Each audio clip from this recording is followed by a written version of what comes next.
everyone, and welcome back to another episode of Booster Seat. Today is a pretty special day. We're finally delivering the 83 Toyota Celica GT up here to Energetic Motorsports in the mountains. This is going to be a pretty sweet little project here. Going to be doing an early 22R bottom end with a pretty custom 20R top end. Old school rally car here in the near future, so it'll be interesting to see what he makes out of it. Meanwhile, I took all the engine and transmission out of it for my 77 Celica GT liftback. So let's get this thing off the trailer, huh? We're ready.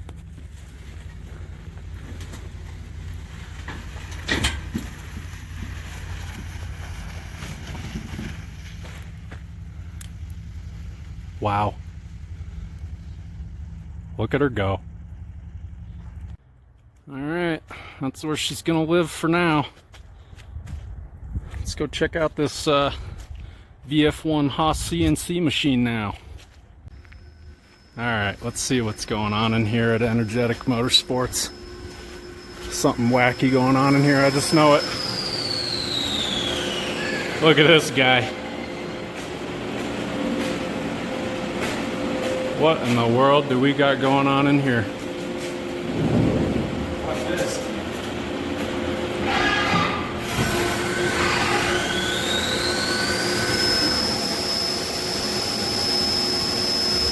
Running the program 2 inches high above this feeding. Running a test on it. Well, before we make the real thing. See how the program does.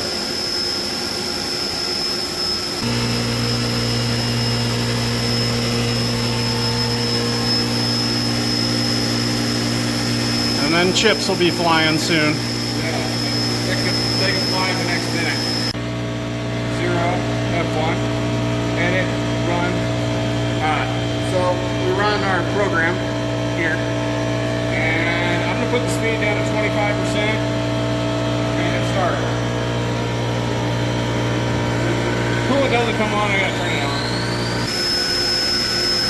Starting another 22RE to Skunk2 adapter plate from scratch. What I think I'm going to do is adjust my tool offset and go down so I get rid of it when it resurfaces it. So that's what I'll do. When that comes out, I hit reset. And what we'll do, because if you look at this, see that right there? That needs to get surfaced too. So that's down a little bit. We go to offset, we go to tool 1, and we go minus 0.005. So this just lowered the tool by 5 thou. Let's actually make that, bring it down 3, we'll do 5. So this will bring this tool down right there. We go min, start. That just bring the tool down 3/7 inch. So we'll see if it starts hitting that surface over there. See how it's starting to touch that other area a little better? Nothing like making some chips, he says.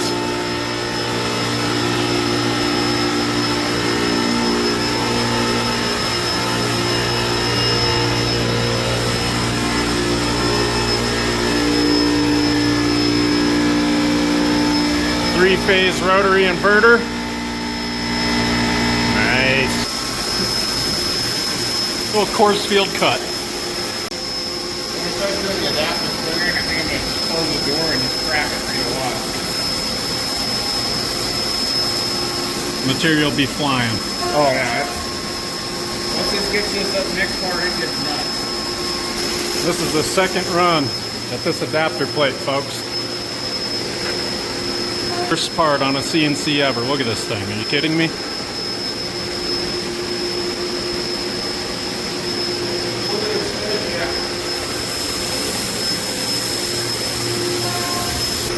Ah, my eyes!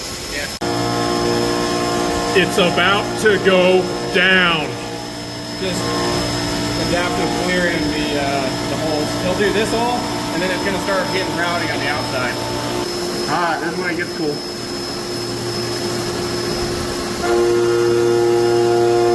That's where it's making chips. Like, those chips are flying.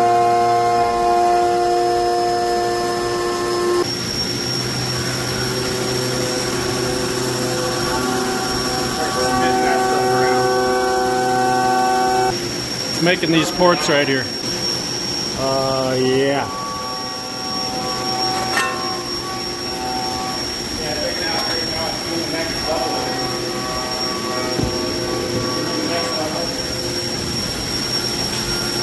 So this is going to start cutting the next level of the belt. Just taking some work out of the smaller tools. It peed on me. Oh, it will. Ah! Alright, we might be done with the program. Now, in theory, this should bring it to us. So let's just let it do its thing and go. Don't do Papa. Old boy's hardly got any CNC experience, and he's making it happen. Look at it. We'll get this like baseball field like look across the whole thing. Now, keep in mind, soon it'll be just a surface, so you'll just have one this way, and this way, and then this way, and then come back and finish it with a shell mill.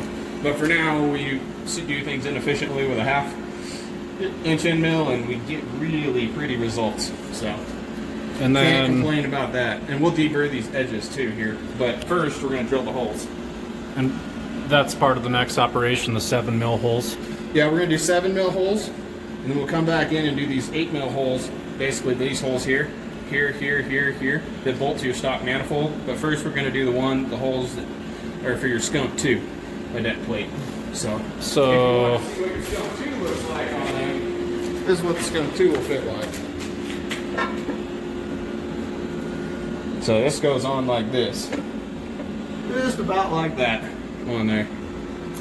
Just an old Skunk2. Skunk2 ideas. Just an old skunky. Look at that.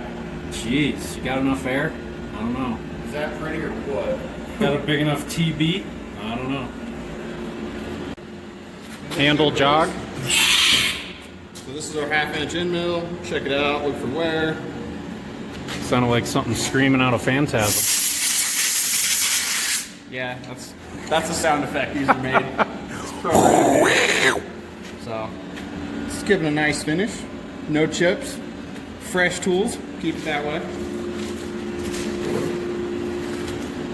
And to the folks at home, what is this part called?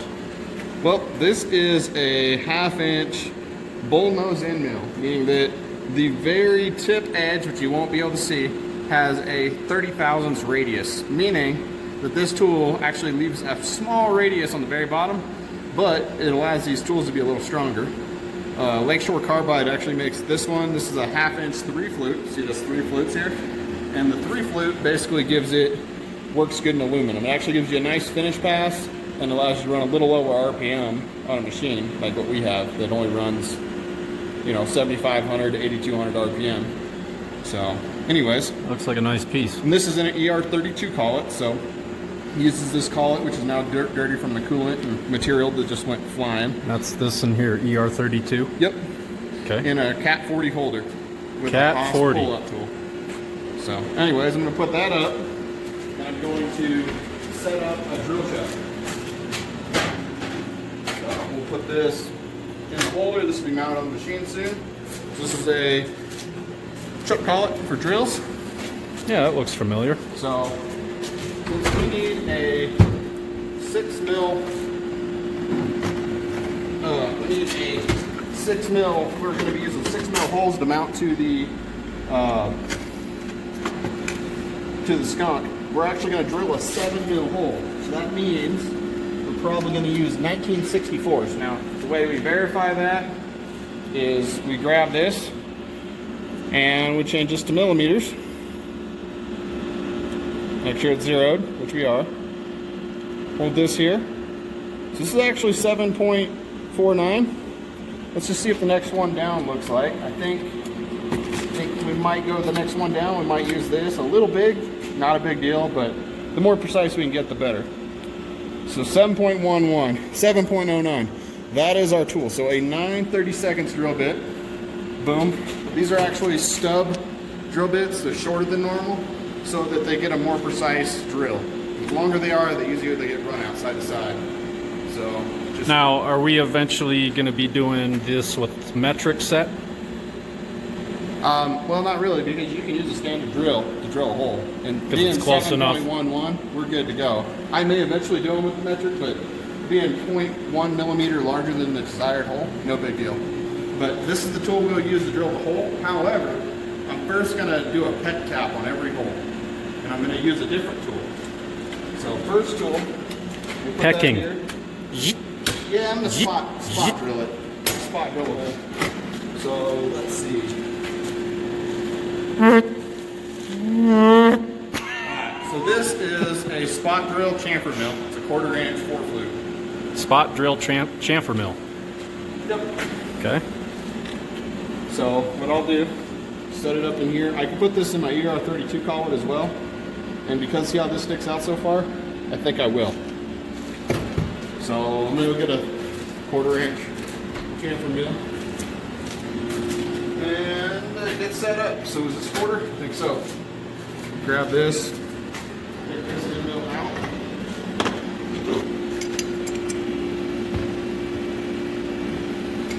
Alright. Fancy. Take out this 2 flute, which is what we'll 2 flute ball mill, so you have a ball and rounds. This will be what we use to cut our bell mouth. So I'll put that over here for now. And then if you notice, this has a coating on it. I just use that coating to line it up, and then I've set the tooling, the offset, and the measurement in the program for that already. So we'll go like this. Alright. Now, how tight are you going on that? Are you reefing on it, or is it just kind of... It's kind of a feel right now. Okay. I will be getting torque wrenches for this. So, and these are ER32 collets. That's a pretty nice little... It's a cheap PJ one, but anyways, it works good. So anyways, this will go up in there. Grab this and line up these jaws with this. And definitely keep your fingers clear, because it will pinch you. It's lined up, and when it's lined up, let go. It is now in the machine. We can go handle jog, we can go Z, we can go down. Now we need to bring it forward. Find the part. I'm going to do the paper trick right now. I do have a tool to actually set this, but we're just going to do paper today. So we don't need to adjust X, but we need to come down to this. And we'll come a little more forward. Okay. Now we're going to go to the 100th or the 1,000th of an inch, and this is the 10,000th, so we'll hit 1,000. We'll grab a piece of paper. And this is kind of like a feeler gauge yeah, kind we're of actually thing? going to bring this farther forward. And then go Z. And so this right here is kind of like a feeler gauge. So what I'll do is I'll get it really close. And I'll just kind of like give it a little move. Because how thick is that paper? This is about 1.5 thou. Okay. So now that that's right there, we'll go offset, tool 1, tool, offset, measure. Done. Go back to Z. So now it knows our height. Yeah, so now we know the height of the top of the part. So now I can tell it, okay, now the machine knows where that tool is relative to my part, which is cool. So then what we can do is we can go Z and go plus Z, and then if I turn it clockwise, it will go up. It's up, out the way. Sweet. Anyways, machine's full of chips. And I got programs, so I got to focus on that. Anyways. Stay tuned. Yeah. It's getting wild. So we're going to go model top. So model top. And hole height.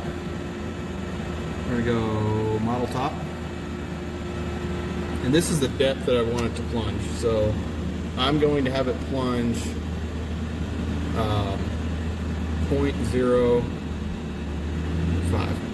Now is that plunging, is that another term for pecking? No, that's just how deep it's gonna go. Okay. So it's just gonna use this tool to do this. Make sure that this looks right. This is our clearance height, that's our retract height, that's our stock top, which is a material top. The model top is the actual part top.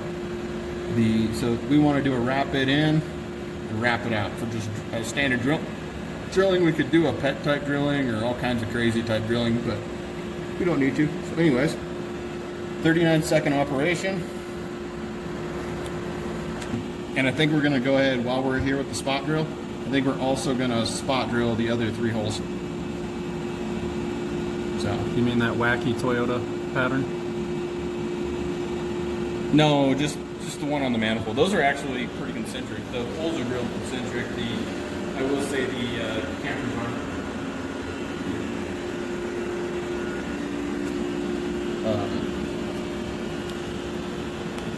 So we go to here. You see how big the program is. It's tiny. We're going to go to edit, and we're going to select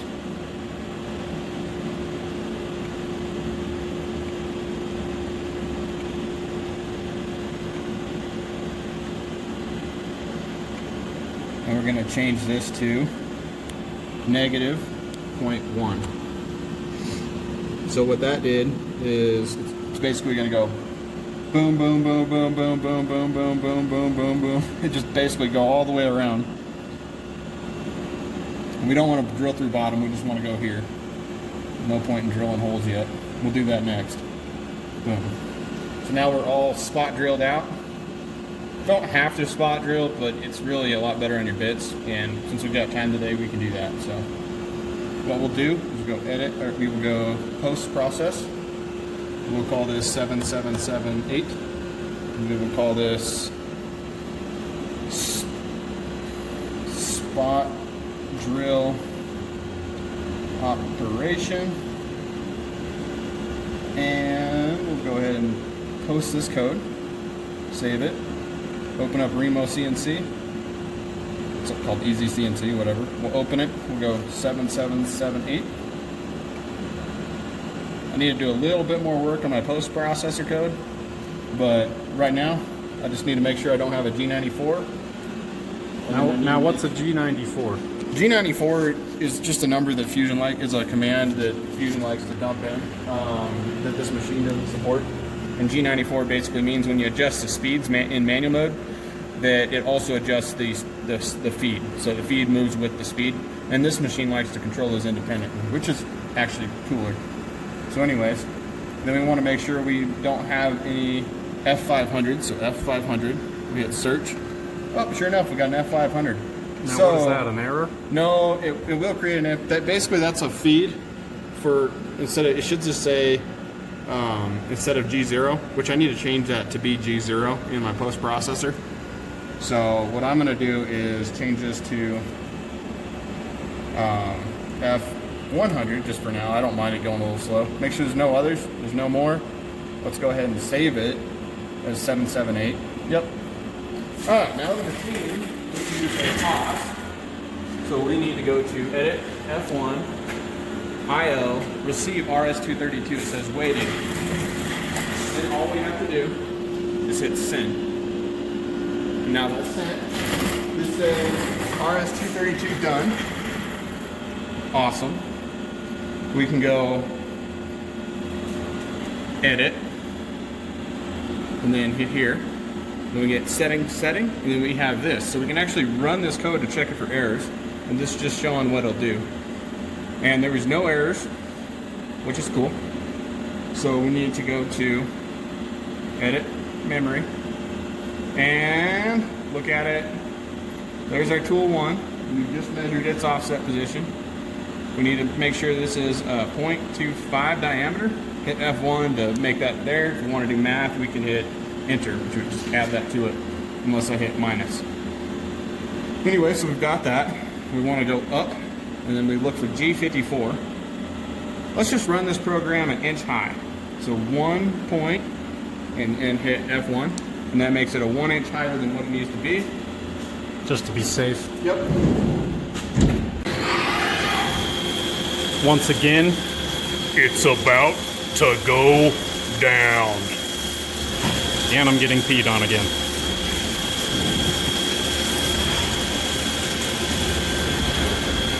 Spraying everywhere, so.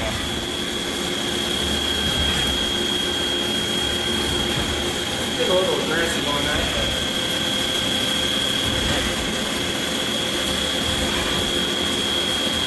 That's some Titan speed right there.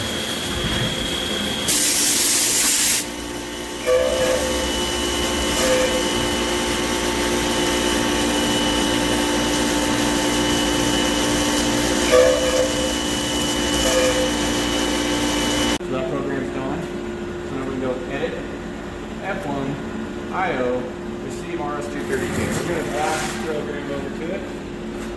Boop. Program. Memory. Okay, we can go memory, setting. Now it's going to go through and drill it, and I'm going to see if there's any errors. No holes. So that's the pattern it's going to do. Hopefully they're right. So that's the pecking operation right there. Give a little less speed. See how it likes that. Helps clean the chips out of the tool. Yeah. So we're down to 43 minutes now for this operation. Which is a long time. We probably should speed that up.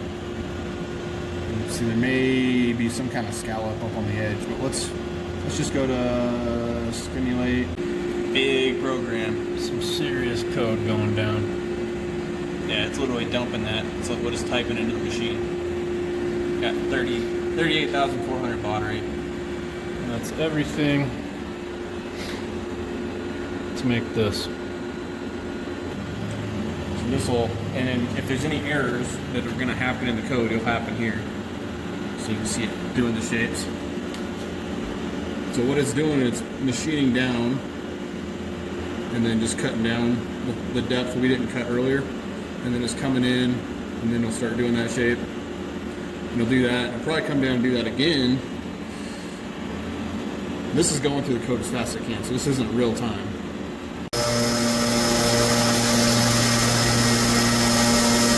It's definitely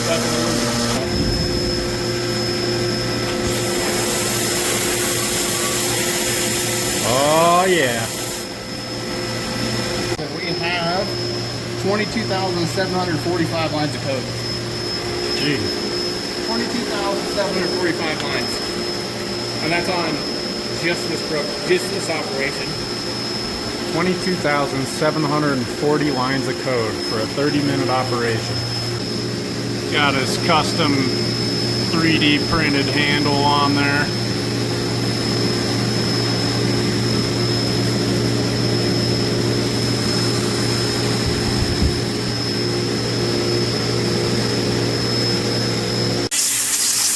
Hey, you want to see something cool?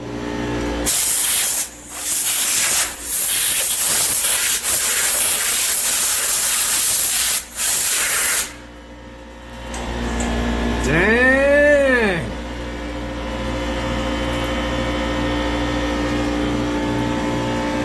Hey, boy! She's good. Looks brand new. It is fresh. She did some bell mouthing though. Woo! That's the best bell mouth I figured out to do yet. That's all she wrote. There's an honest test fit right here. Like, how well does this fit? Like, lined up perfect. Dang! And then the other test is because we're literally barely bigger hole than these. Look at that. It may not be the tool we're going to use on it, but looking in there, that looks promising. This'll promise you. Should make horsepowers, maybe. We'll have to test it. I don't see why it wouldn't flow better than stock. Just saying.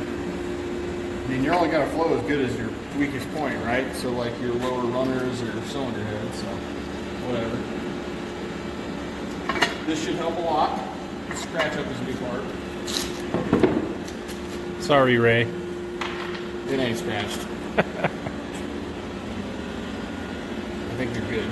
Fancy. Would you just look at it? These ports are lined up with this. Now I will say, I would recommend grabbing a little sanding wheel or something and kind of porting this out a little bit, because these centers may not be the same as your centers. Castings drift and stuff, so check it. But these holes should always line up, because that was CNC'd, even back then. Well, we're about halfway through. Woo! Now we're cranking. When you get a wave off the table where it's like, your question is like, dude, was there any backlash in that? Because if there is, that'll throw it off. Don't even have all the correct tools yet, and look at what we were able to accomplish.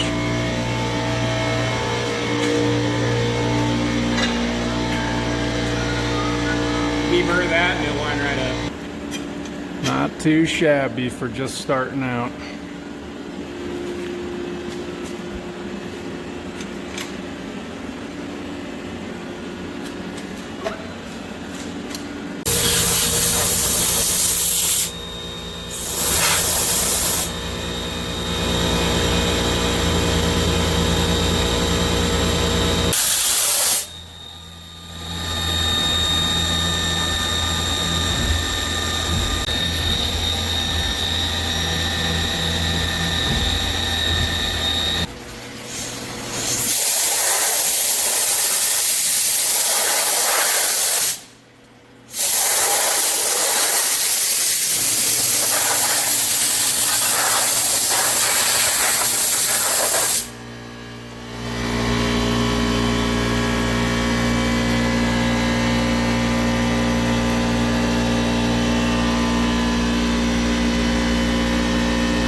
Like a glove.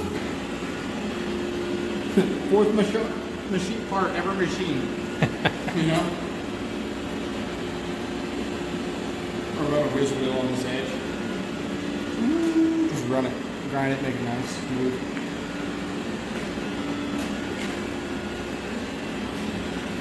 Sweet. Well, that's it for this episode. Had the VF1 running all day.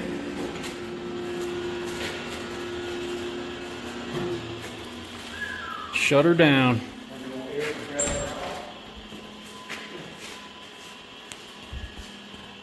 Thanks for watching, folks.